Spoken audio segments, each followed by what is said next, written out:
So in this tutorial, we're going to be learning how to draw facials, that is the eyes, the nose, and the lip. I'm going to be showing you guys how I tend to do it.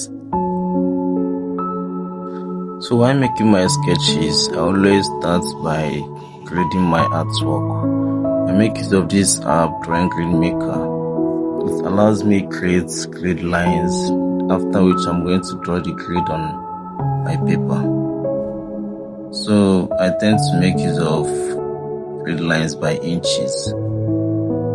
Later on, as you can see, after making the grid line, I tend to grade it, that is to cut the line further into an X form. That is, if my reference or if the grid line doesn't cut the artwork itself, I'll have to cut it into an X form further.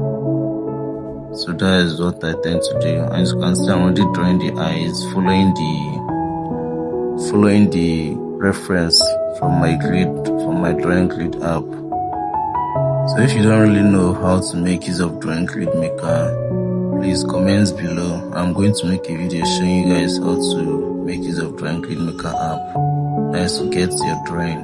And Drawing Grid Maker app is an app that helps you create the right proportion for your drawing, especially for those who are not good at freehand, that's like me. So if you don't know how to use the app, comment below. I'm going to make a video, a tutorial showing how to make use of the app and showing how I tend to use it in drawing.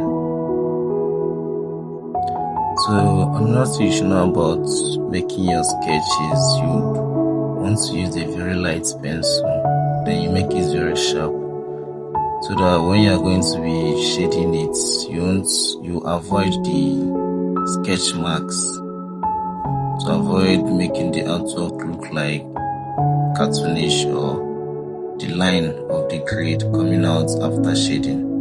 I tend to use a very light pencil, and I don't press hard on the pencil to avoid darkening the pencil. So you want to create a very light sketches throughout. You don't necessarily need to get the sketch like totally 100%. You have to get the proportions, the eyes and everything.